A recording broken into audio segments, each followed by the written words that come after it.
The late afternoon sun cast long shadows across Riverside Boulevard as Maya checked her rearview mirror. She'd just left a meeting downtown, her mind still running through the details of her upcoming assignment. In 3 days, she'd be starting the most important position of her career. But right now, all she wanted was to get home and relax. The flashing red and blue lights appeared out of nowhere. Maya's heart sank slightly as she glanced at her speedometer. She hadn't been speeding. Her turn signal had been on. She'd come to a complete stop at that last intersection. Still, she knew the drill. She carefully pulled over to the shoulder, turned off the engine, and placed both hands on the steering wheel where they could be clearly seen. Officer Derek Thompson approached her window with heavy footsteps. He was a stocky man in his late 30s with a buzz cut and mirrored sunglasses that hid his eyes. Before Maya could even greet him, his voice cut through the air. License and registration. Now. No greeting. No explanation for the stop. Just a command barked like she was already guilty of something. Maya kept her voice calm and even. "Good afternoon, officer. May I ask why you pulled me over?" Derek's jaw tightened. "I said license and registration. You got a hearing problem?" Maya took a slow breath. She'd been through situations like this before, more times than she cared to count. "I'm reaching for my purse now to get my documents. Just letting you know so there's no confusion." Yeah, just hurry it up," Derek muttered, his hand resting on his belt near his weapon. Maya retrieved her license and registration with deliberate, visible movements. As she handed them over, Derek snatched them from her hand and studied them with exaggerated scrutiny. His eyes moved from the documents to her car, then back to her face. "This your vehicle?" he asked, suspicion dripping from every word. "Yes, sir, it is. You sure about that? This is an expensive car. Real expensive." Maya felt her stomach tighten, but she maintained her composure. "I'm sure. Is there a problem?" Derek walked slowly around her car, peering into the windows, checking the plates. Maya could see him in her side mirror, and she discreetly reached for her phone, propping it up against her dashboard to record. The camera had a clear view of everything. When Derek returned to her window, his attitude had somehow gotten worse. "Step out of the vehicle." "Officer, I still haven't been told why I was pulled over." "What's the violation?" "You were driving erratically. Now step out of the car before I make you step out." Maya knew she hadn't been driving erratically. She'd been going straight at the speed limit in her own lane. But she also knew that arguing on the side of the road wouldn't help anything. She opened her door and stepped out, standing calmly beside her car. "Where are you coming from?" Derek demanded. "A business meeting downtown." "What kind of business?" Maya paused. She could tell him exactly what kind of business, but something told her to wait. "I'm a consultant. I had a meeting with a client." Derek's laugh was cold. "A consultant, right, in a car like this? What are you really doing?" The implication was clear, and it stung. But Maya had learned long ago that reacting emotionally in these situations only made things worse. "I'm telling you the truth, officer. I'm coming from a legitimate business meeting." "We'll see about that," Derek said, already reaching for his radio. "This is Unit 12 requesting backup at Riverside and Oak. Suspicious vehicle, possible theft." Maya's eyes widened. "Theft? Officer, I just showed you my registration. That's my name on the document. This is my car." "Registration can be faked," Derek said dismissively. "You just stay right there and keep your hands where I can see them." Within minutes, 2 more patrol cars arrived. The other officers looked confused about why they'd been called for what appeared to be a routine traffic stop, but Derek was already spinning his narrative. He spoke to them in low voices, occasionally gesturing toward Maya, who stood beside her car feeling like she was on display. One of the other officers, a younger woman with kind eyes, approached Maya. "Ma'am, is everything all right here?" "Honestly? No. I was pulled over without being told why, and now I'm being accused of stealing my own car."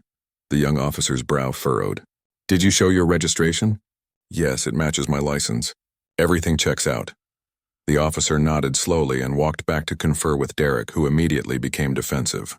Maya couldn't hear their conversation, but she could see Derek's animated gestures and the way the young officer eventually backed down, returning to her patrol car with a troubled expression. For 45 minutes, Maya stood on that roadside while Derek and his colleagues searched her vehicle. They went through her glove compartment, her center console, even her trunk. They found nothing because there was nothing to find. Just a briefcase with work documents, a gym bag, and an emergency kit. Derek seemed genuinely disappointed. Finally, he returned with a clipboard full of citations. "You've got a broken taillight, failure to signal, and expired insurance." Maya stared at him. "My taillight isn't broken," I signaled. "And my insurance is current." "That's not what I observed," Derek said, handing her the papers. "You can contest these in court if you want. But I'm telling you right now, I know what I saw, and I'm going to be keeping an eye on you. Someone driving a car like this in this neighborhood? You're up to something, and I'm going to figure out what it is." He leaned in closer, lowering his voice so the other officers couldn't hear. "People like you think you can just come into decent neighborhoods and do whatever you want. But not on my watch. You understand me?" Maya looked him directly in the eye. Every instinct told her to respond, to put this man in his place, to tell him exactly who she was and watch the color drain from his face. But she didn't. Instead, she simply took the citations and said quietly, "I understand perfectly, officer." Derek seemed satisfied with that. He handed back her license and registration, then turned to wave off the other officers. As the patrol cars drove away, he lingered for a moment. "Drive safe now. Wouldn't want anything to happen to you or that nice car." It wasn't concern. It was a threat. Maya got back into her car and waited until Derek had driven away before allowing herself to exhale. Her hands were shaking slightly as she picked up her phone and stopped the recording. She saved the video file immediately, backing it up to her cloud storage. As she pulled back onto the road, Maya's mind was already working. In 3 days, she'd be walking into the Riverside Police Department as their new captain. The chief had recruited her specifically to clean up problems in the department, to address complaints about unfair treatment and abuse of power. She'd known there would be resistance. She'd known there would be officers who didn't want change, but she hadn't expected to encounter one quite this directly, quite this soon. Maya drove home in silence, the citations sitting on her passenger seat. She could have told Derek who she was. She could have called the chief right then and ended this. But sometimes the best way to understand a problem is to experience it firsthand. And now she understood exactly what kind of problem she was dealing with. Derek Thompson had no idea what was coming. But he would. Very soon he would. 2 days had passed since the traffic stop, and Maya had tried to put it behind her. She had bigger things to focus on. Tomorrow was her first day as captain, and she needed to be mentally prepared. Still, she'd made copies of that recording and filed them away safely, just in case. She decided to treat herself to coffee at her favorite downtown spot, a little cafe called The Grind that made the best lattes in the city. It was her last day of freedom before the pressure of her new position kicked in, and she wanted to enjoy it. The cafe was busy with the usual morning crowd. Maya ordered her drink and found a quiet corner table where she could review some notes about the department. She spent about 30 minutes there, sipping her coffee and mentally preparing herself for what lay ahead. She had no idea that outside, Derek Thompson had just driven past and spotted her car. Derek had been on patrol, his mind still occasionally drifting back to that traffic stop 2 days ago. Something about that woman had gotten under his skin. The way she'd stayed so calm, so collected. The way she'd looked at him like she could see right through him. It bothered him more than he wanted to admit. And now here was her car, parked on Main Street like she owned the place. Derek circled the block, his irritation growing with each passing second. Who did she think she was driving around his city in that expensive car, acting like she belonged here? He'd given her citations. He'd warned her. And yet here she was, still around, still acting like nothing had happened. That's when the idea hit him. Derek pulled into an alley and sat there for a moment, his heart pounding. He knew what he was thinking was wrong. Somewhere deep down, beneath all the anger and prejudice, a small voice told him to just drive away, to let it go. But Derek had never been good at listening to that voice. He reached into his patrol car's evidence lockup, where confiscated items were temporarily stored before being logged at the station. There was a small plastic bag there, something from an arrest earlier that week. The suspect had already been processed, and this was supposed to go to the evidence room. No one would miss it. Not right away, at least. Derek grabbed the bag and got out of his car. His hands were sweating as he walked toward Maya's vehicle. He looked around. The street was busy, but no one was paying attention to him. He was a cop. People trusted cops. They didn't question what cops were doing. He approached the driver's side of Maya's car and glanced through the window. Empty. He tried the door handle, not really expecting it to open, but to his surprise it was unlocked. Maya had felt safe in this neighborhood.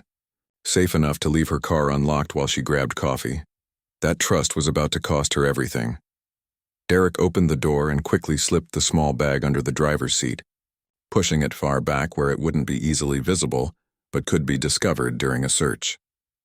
His heart was racing now, adrenaline pumping through his system. He closed the door quietly and walked back to his patrol car, forcing himself to move at a normal pace. Once inside his vehicle, Derek sat there for a moment, trying to calm his breathing. Then he picked up his radio. "Dispatch, this is Unit 12. I've got a suspicious vehicle parked at Main and 3rd. Requesting permission to investigate." The dispatcher's voice crackled back. "Unit 12, what's suspicious about the vehicle?" Derek had his story ready. Matches description of a vehicle involved in a reported drug transaction earlier this week. "Want to check it out? Copy that, Unit 12. Back up en route." Derek waited, watching the cafe entrance. He needed her to come out before backup arrived. He needed to be the one to make this arrest, to be the hero who caught a criminal in the act. Inside the cafe, Maya finished her coffee and packed up her notes. She had no reason to hurry, no sense that anything was wrong. She chatted briefly with the barista, a young college student she'd gotten to know over the past few months. They talked about nothing important, just friendly small talk. When Maya finally walked outside, she immediately noticed the patrol car parked near her vehicle. Her stomach dropped. Not again, but this time was different. This time Derek was standing beside her car with 2 other officers, and his expression was one of barely concealed triumph. "Ma'am, is this your vehicle?" Derek asked, his voice loud enough for nearby pedestrians to hear. Maya's instincts kicked in immediately. Something was very wrong. "Yes, officer. Is there a problem?" "We've received reports that this vehicle may be involved in illegal activity. I'm going to need to search it." Maya's mind raced.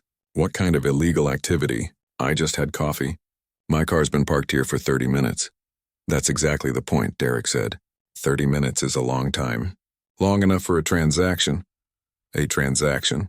I don't understand what you're implying." Derek pulled out a consent form. "I need you to consent to a search of your vehicle, or I can get a warrant. Your choice, but I'm searching this car either way." Maya knew her rights. She knew she could refuse without a warrant. But she also knew that refusing would make her look guilty, and right now people were watching. She could feel their eyes on her, could hear the whispers starting. "I have nothing to hide," Maya said clearly. "You can search my car." Derek's smile made her skin crawl. He motioned to the other officers, and they began their search. Maya stood on the sidewalk, trying to maintain her composure while people walked past, staring at her like she was a criminal. One of the other officers was going through her trunk. Another was checking under the seats. And then Derek, getting down on one knee by the driver's side, reached far under the seat. "Well, well, well," he said loudly. "What do we have here?" Maya's blood ran cold as Derek pulled out a small plastic bag containing what appeared to be illegal substances. He held it up like a trophy, making sure everyone could see it. "That's not mine," Maya said immediately, her voice sharp and clear. "I've never seen that before in my life." "They all say that," Derek replied, standing up and pulling out his handcuffs. "Ma'am, you're under arrest for possession of controlled substances." "This is a setup," Maya said, her voice rising. "I want every body camera checked. I want a full investigation. That is not mine." "You have the right to remain silent," Derek began, clearly enjoying himself. "Anything you say can and will be used against you in a court of law." As he cuffed her hands behind her back, Maya felt a rage building inside her that she'd never experienced before. But alongside that rage was something else, something colder and more calculating. She let him read her rights. She let him lead her to the patrol car. She didn't fight or argue anymore, because she knew something Derek didn't know. And that knowledge was the only thing keeping her from losing control completely. At the police station, Maya was processed like any other suspect. Fingerprints, photos, personal items confiscated. The desk sergeant, a veteran officer named Rodriguez, seemed uncomfortable with the whole situation. He kept glancing at Maya with a puzzled expression, like something didn't add up. "You have the right to one phone call," Rodriguez told her quietly. Maya nodded. "I'd like to make that call now, please." She was led to a phone in a small room. With Rodriguez watching from the doorway, Maya dialed a number she knew by heart. Chief Patterson answered on the second ring. "Hello? Chief, it's Maya," she said quietly. "We have a problem." "A serious problem." There was a pause. "What happened?" "I've been arrested. One of your officers planted evidence in my car and arrested me for possession." Another pause, longer this time. "Are you certain it was planted?" "Absolutely certain. I have the traffic stop from 2 days ago on video. The same officer." "Chief, this is the kind of corruption you hired me to root out, and I found it before I even started the job." She could hear the chief breathing on the other end of the line. "What do you need?" "Nothing yet. Let this play out. But I need you to preserve all body camera footage from today. Every angle. And I need you to trust me on this. Maya, I can have you out of there in 10 minutes. I know. But that's not how we fix this. Let me do this the right way. I'll see you tomorrow morning as planned." After she hung up, Rodriguez escorted her to a holding cell. As the door clanged shut behind her, Maya sat down on the cold bench and closed her eyes. Tomorrow, Derek Thompson's world was going to come crashing down. Tomorrow, everything would change. But tonight she would wait in this cell, just another person caught in a broken system that she'd spent her entire career trying to fix. The difference was, this time she had the power to actually do something about it. Monday morning arrived with an unusual buzz of energy at the Riverside Police Department. Officers filed into the main assembly hall, coffee cups in hand, wondering what the mandatory meeting was about. Some had heard rumors about the new captain. Others had no idea what to expect. Derek sat near the back with his partner, Kevin, trying to look relaxed. Inside, his stomach was doing flips.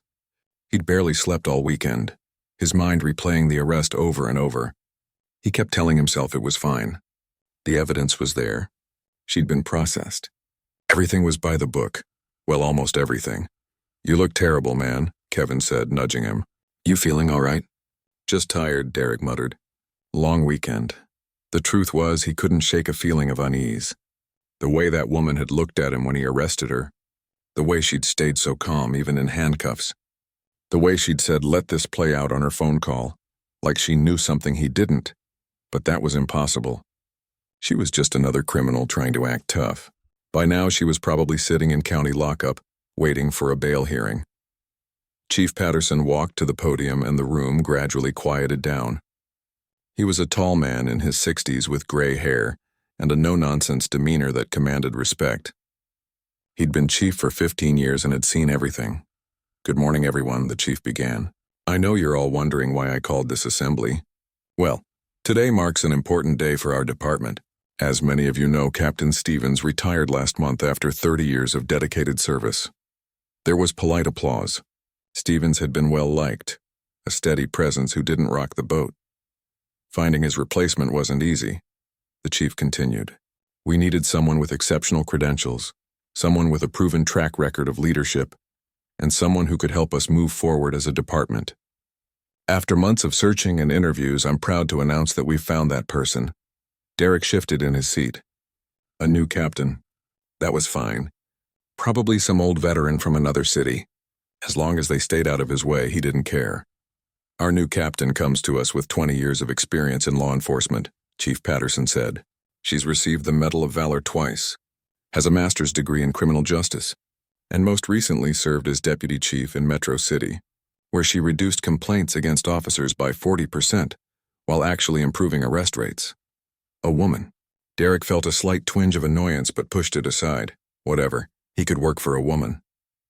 As long as she understood how things worked on the streets, she's been personally recruited to help us address some ongoing concerns about community relations and departmental accountability, the chief went on. "I expect every one of you to give her your full cooperation and respect. Now please join me in welcoming Captain Maya Johnson." The name hit Derek like a physical blow. His coffee cup slipped from his hand, hitting the floor with a dull thud. Hot liquid splashed across his boots, but he didn't notice. His eyes were locked on the side entrance where a figure in full dress uniform was walking toward the podium. It was her. The woman from the traffic stop. The woman he'd arrested. Walking into the assembly hall wearing captain's bars, her posture confident, her expression calm and professional. Derek's vision started to blur at the edges. His heart was pounding so hard he thought everyone around him could hear it. This couldn't be happening. This was impossible. Kevin leaned over, concerned. "Dude, you okay? You look like you're about to pass out." Derek couldn't speak. He could only watch as Maya stepped up to the podium, shook hands with the chief, and turned to face the assembled officers. Her eyes swept across the room, row by row, until they landed on him. For just a moment, maybe 2 seconds, their eyes met. Her expression didn't change. She didn't smile or frown. She simply looked at him with that same calm, knowing gaze she'd had when he arrested her. Then she looked away and began to speak. "Good morning," Maya said, her voice clear and strong. "I want to thank Chief Patterson for this opportunity, and I want to thank all of you for being here today. I know change can be uncomfortable. I know having a new captain, especially one from outside the department, might feel threatening to some of you." She paused, letting her words sink in. "But I'm not here to threaten anyone. I'm here to make us better. I'm here because I believe in what we do. I believe in the oath we took to serve and protect. All people, every single person in this city, regardless of who they are, what they look like, or where they come from." Derek felt like he might throw up. Every word she said felt like it was aimed directly at him. "In my 20 years in law enforcement, I've seen the best of what police work can be," Maya continued. "I've seen officers risk their lives to save strangers. I've seen compassion and bravery and selflessness. But I've also seen the worst. I've seen what happens when officers forget that the badge isn't a license for power. It's a responsibility." The room was completely silent now. You could hear people breathing. "My first priority as your new captain will be reviewing our recent cases and arrests to ensure everything meets our standards," Maya said. "I'll be looking at body camera footage, incident reports, and complaint files. I'll be meeting with community leaders and listening to concerns, and I'll be holding every single person in this department, including myself, to the highest possible standard." She gripped the edges of the podium. "If you're doing good work, honest work, then you have nothing to fear from me. In fact, I want to celebrate that work. I want to recognize it and support it. But if you're cutting corners, if you're treating people unfairly, if you're abusing the authority this badge gives you, then we're going to have a problem." Derek's hands were shaking. He clasped them together, trying to hide it, but it was no use. "I believe in second chances," Maya said. "I believe people can learn and grow. But I also believe in accountability. We cannot ask the community to trust us if we don't hold ourselves accountable first." She stepped back from the podium, and the room erupted in applause. Most of it was genuine. Some officers were clearly excited about the new leadership. Others were clapping politely, waiting to see what would happen. And a few, like Derek, weren't clapping at all. As the assembly broke up, officers filed out in small groups, buzzing with conversation. Derek sat frozen in his seat, unable to move. "Come on, man," Kevin said. "We gotta get back on patrol." "You go ahead," Derek managed to say. "I'll catch up." Kevin shrugged and left. Slowly, the room emptied until only a handful of people remained. Derek finally stood up on shaky legs, planning to slip out quietly. "Officer Thompson," the voice stopped him cold. He turned slowly. Maya was standing near the podium with Chief Patterson and a woman Derek recognized from internal affairs. They were looking directly at him. "Could you come here for a moment?" Maya asked. Her tone was polite, professional, but there was steel underneath it. Derek's legs felt like they weighed 1,000 pounds each as he walked down the aisle toward them. Every step felt like walking toward the edge of a cliff. When he reached them, Chief Patterson spoke first. "Officer Thompson, this is Captain Johnson, your new commanding officer." "We've met," Maya said quietly. "Haven't we, officer?" Derek's mouth was dry. Yes, ma'am. Actually, we've met twice," Maya continued. "Once during a traffic stop on Riverside Boulevard, and once when you arrested me for possession of illegal substances that mysteriously appeared in my car while I was having coffee." The Internal Affairs investigator, Lieutenant Chen, pulled out a notepad. "Officer Thompson, I'm going to need you to come with me to answer some questions." "This is crazy," Derek said, his voice cracking. "She's got it out for me because I gave her a ticket." "This is revenge." "Is it revenge that your fingerprints are on the evidence bag?" Maya asked calmly. "Is it revenge that surveillance footage from the coffee shop shows you approaching my vehicle while I was inside? Is it revenge that you called in the suspicious vehicle report exactly 3 minutes after you were seen near my car?" Derek's face went white. "I was just doing my job. Your job, Maya repeated slowly. Your job is to plant evidence on innocent people? Your job is to falsify reports? Your job is to abuse your power because of someone's skin color? I never said anything about race, Derek protested weakly. You didn't have to, Maya said. Your actions spoke loud enough. Lieutenant Chen stepped forward. Officer Thompson, I need your badge and weapon. You're suspended pending a full investigation. You can't do this, Derek said, his voice rising. I've been on this force for 12 years. 12 years? And in those 12 years, how many other people did you do this to? Meyer asked. How many lives did you ruin because they didn't fit your idea of who belongs in this city? Derek looked at the chief, desperate. Sir, you know me. You know I'm a good cop. Chief Patterson's expression was stone. I thought I did. Give Lieutenant Chen your badge, Derek. For a moment, Derek just stood there, his whole world crumbling around him. Then, with shaking hands, he unpinned his badge and handed it over. His service weapon followed. The investigation will be thorough and fair, Maya said. You'll have a chance to tell your side. But I want you to understand something. This isn't about revenge. This isn't personal. This is about justice, something you should have been upholding all along. As Lieutenant Chen led Derek away, Maya watched him go. The next 72 hours moved like an avalanche that nothing could stop. Maya sat in her new office, surrounded by file boxes that Lieutenant Chen had brought up from records. Each box represented a piece of the puzzle she was trying to solve. How long had this been going on? How many people had been hurt? And most importantly, who else knew? She started with Derek's arrest records from the past 2 years. Spreadsheet after spreadsheet, report after report. At first, nothing seemed obviously wrong. But then patterns started to emerge, the kind of patterns you only see when you're looking for them. 17 traffic stops in minority neighborhoods over 6 months.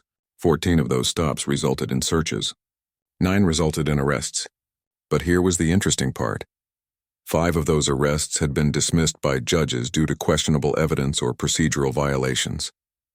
5 cases where the charges just disappeared because something didn't add up. Maya leaned back in her chair, rubbing her tired eyes. It was past midnight, but she couldn't stop. Every file she opened revealed another potential victim, another life disrupted. Her phone buzzed.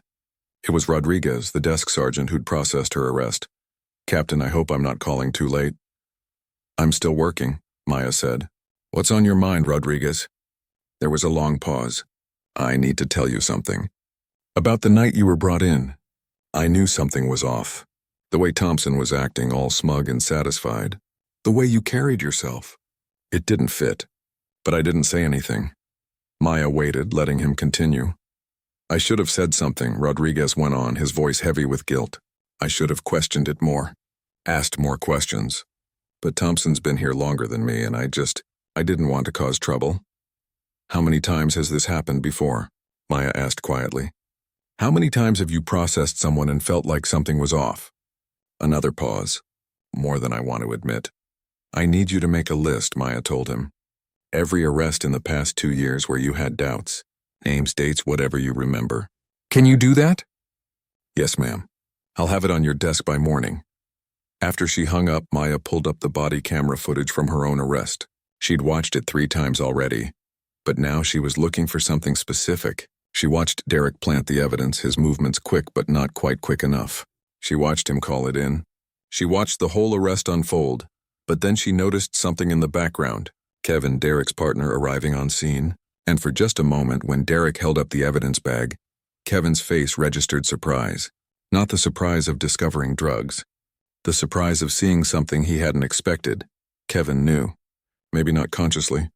Maybe not in a way he'd admit to himself. But somewhere deep down, he knew his partner was dirty. The next morning, Maya called Kevin into her office. He walked in nervously, clearly aware that his partner was under investigation. Captain, whatever Derek did, I had nothing to do with it. I swear. Sit down, Kevin, Maya said calmly. I'm not accusing you of anything yet. Kevin sat, his hands clasped tightly in his lap. Maya turned her computer screen toward him and played the footage. Watch your face right here. When Derek pulls out that evidence bag, what are you feeling in that moment? Kevin watched, his expression troubled. I don't know. Surprise, I guess? Why were you surprised? I don't know. It seemed too easy. Too convenient. How many times has Derek made arrests that seemed too easy or too convenient?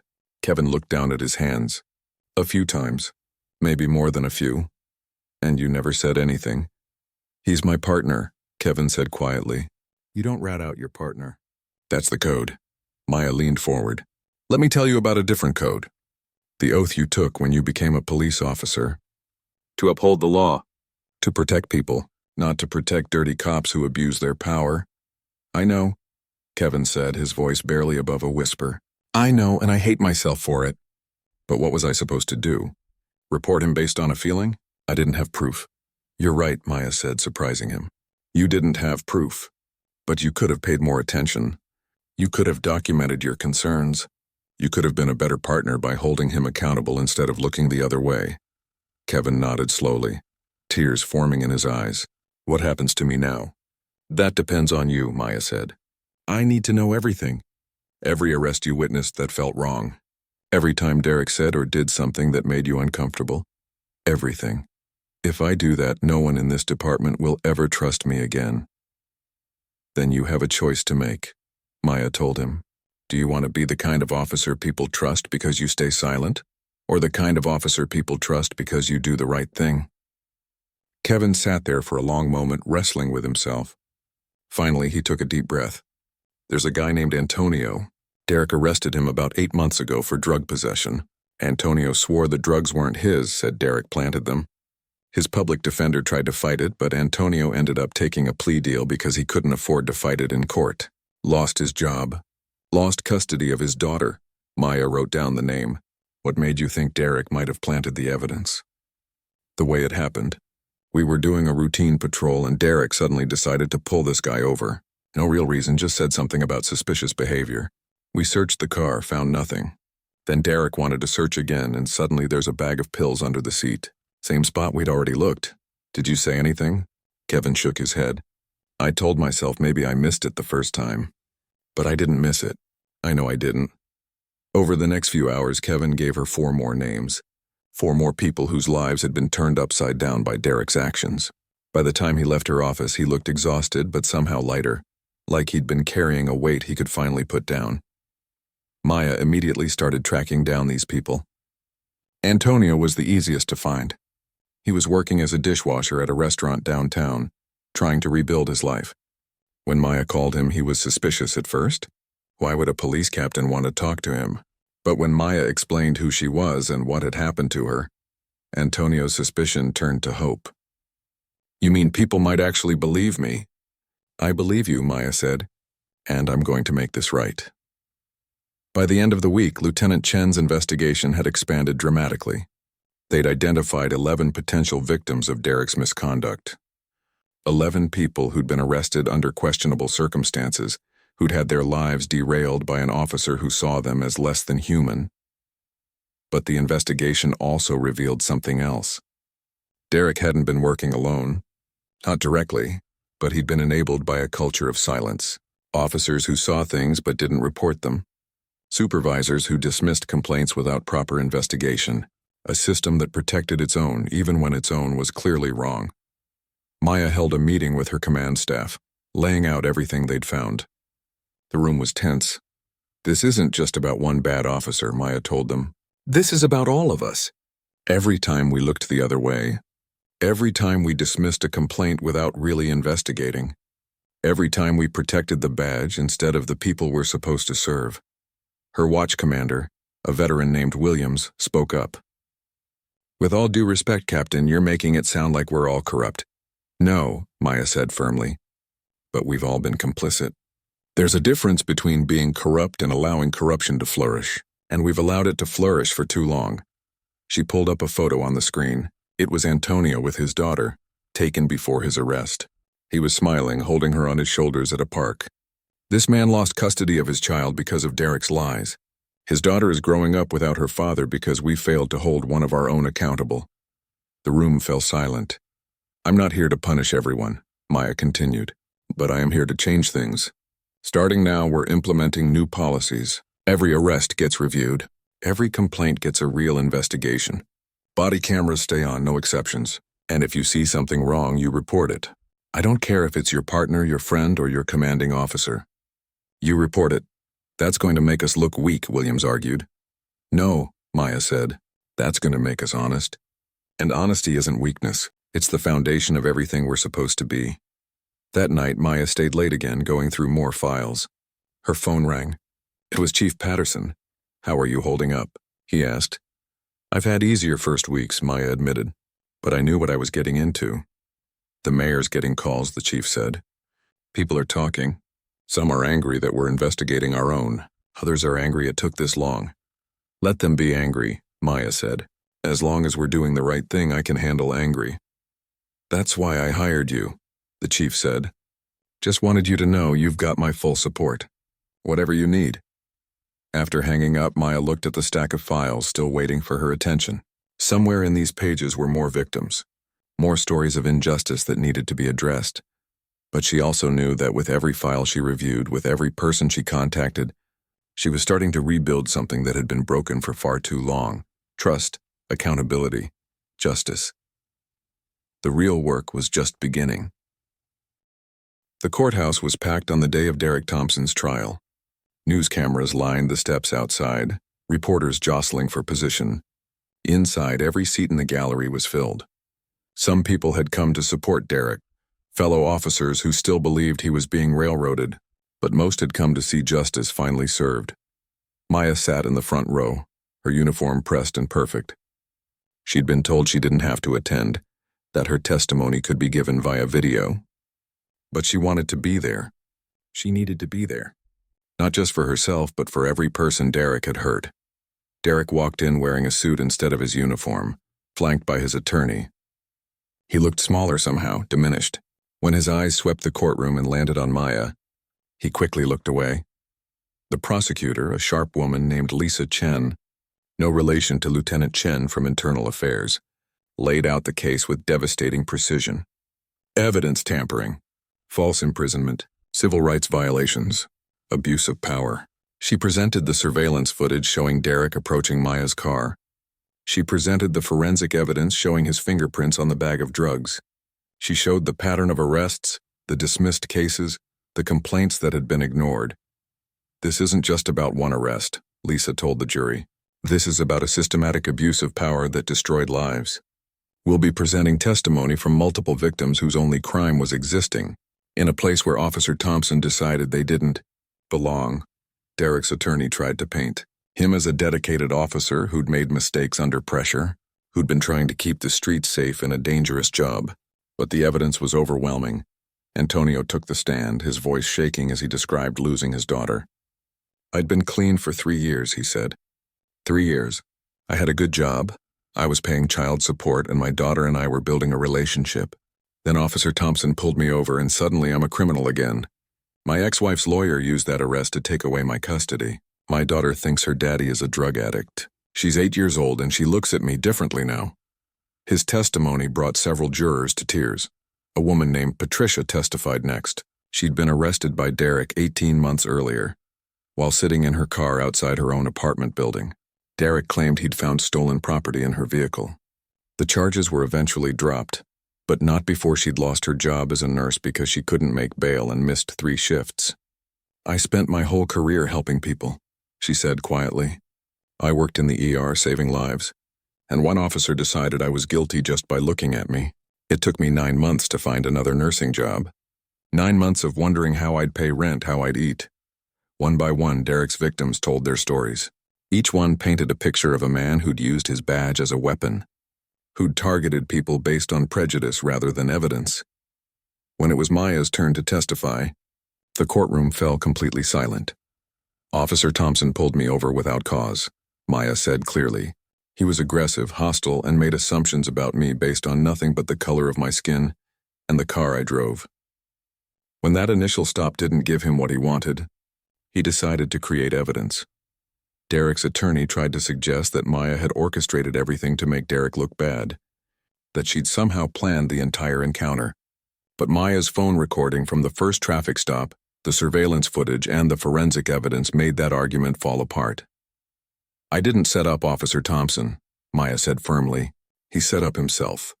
He made his choices. All I did was refuse to let those choices go unpunished. The trial lasted 3 weeks.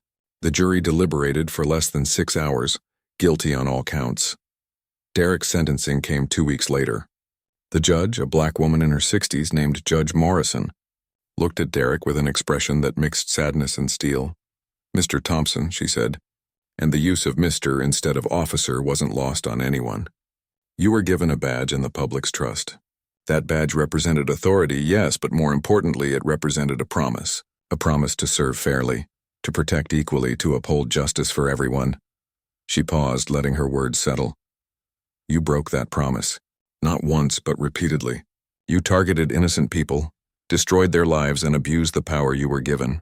You showed no remorse, no understanding of the gravity of your actions. This court sentences you to 5 years in prison, followed by 3 years of supervised release. You are permanently barred from serving in any law enforcement capacity." Derek's mother sobbed in the back of the courtroom. Maya felt a pang of sympathy for her, but not for Derek.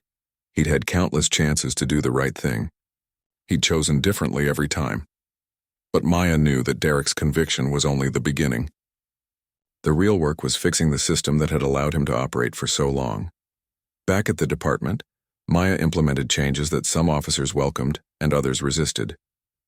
She created a civilian review board made up of community members who could independently investigate complaints.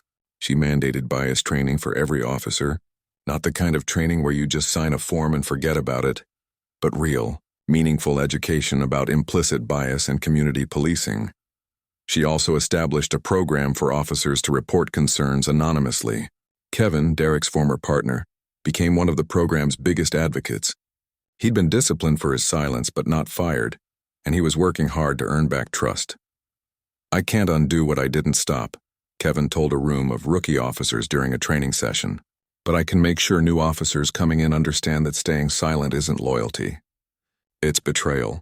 Betrayal of your oath, betrayal of your community, and betrayal of the good officers trying to do this job the right way."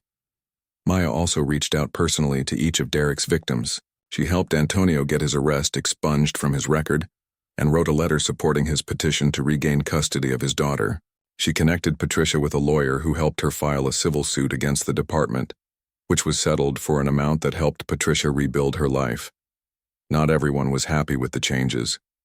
Several officers retired early, unwilling to work under the new standards. A few tried to organize resistance, claiming Maya was making it impossible for them to do their jobs. But something interesting happened. Complaints against officers started to drop, not because people stopped reporting problems, but because there were fewer problems to report. Officers who stayed learned that treating people with respect actually made their jobs easier, not harder. Community members who'd once viewed every police interaction with suspicion started to engage more positively. 6 months after Derek's conviction, Maya attended a community meeting in the neighborhood where she'd been arrested. She expected anger, maybe even hostility. Instead, she found cautious optimism. An elderly man stood up to speak. "I've lived in this neighborhood for 40 years, he said. "I've seen a lot of officers come and go, some good, some bad, but this is the first time I've ever seen someone actually try to fix things instead of just talk about it." A young mother raised her hand. "My son is 16. He used to be terrified of police. Now he's thinking about maybe becoming an officer someday. That's because of you, Captain. Because he sees that not all cops are like the one who hurt his cousin." Maya felt her throat tighten with emotion. This was why she'd become a cop in the first place. To make a difference. To bridge the gap between police and community. After the meeting, as Maya walked back to her car, she passed the spot where Derek had arrested her. She stopped for a moment, remembering that day. The anger, the humiliation, the determination to not let him win. She'd turned that moment of injustice into a catalyst for change. A year after taking over as captain, Maya stood in her office looking at the statistics. Use of force incidents down by 30%. Community satisfaction up by 45%. Officer morale after an initial dip was climbing steadily. Recruitment was up, especially among minority candidates who'd previously never considered a career in law enforcement. Chief Patterson stopped by her office with coffee. "The mayor wants to expand your program to other precincts," he said. "They want you to train other commanders in your methods." Maya smiled. "That would mean less time here. You've built something solid," the chief said. "It can run without you for a few days a month." And think about the impact. You could help reform the entire department, not just one precinct. Maya thought about Antonio, finally getting supervised visits with his daughter again. She thought about Patricia, back working as a nurse and considering writing a book about her experience. She thought about all the people who'd never be victims of another Derek Thompson, because systems were in place to stop officers like him before they could do damage. "Okay," she said, "let's do it." That evening, Maya drove home through the city she'd sworn to protect. She passed the coffee shop where Derek had planted evidence in her car. They'd put up a new sign, "Thank you, Captain Johnson," with a small blue heart. She smiled. People sometimes asked if she regretted not revealing who she was during that first traffic stop. If she wished she'd avoided the whole ordeal, her answer was always the same: "I don't regret it." Because sometimes you have to experience injustice firsthand to truly understand what needs to change.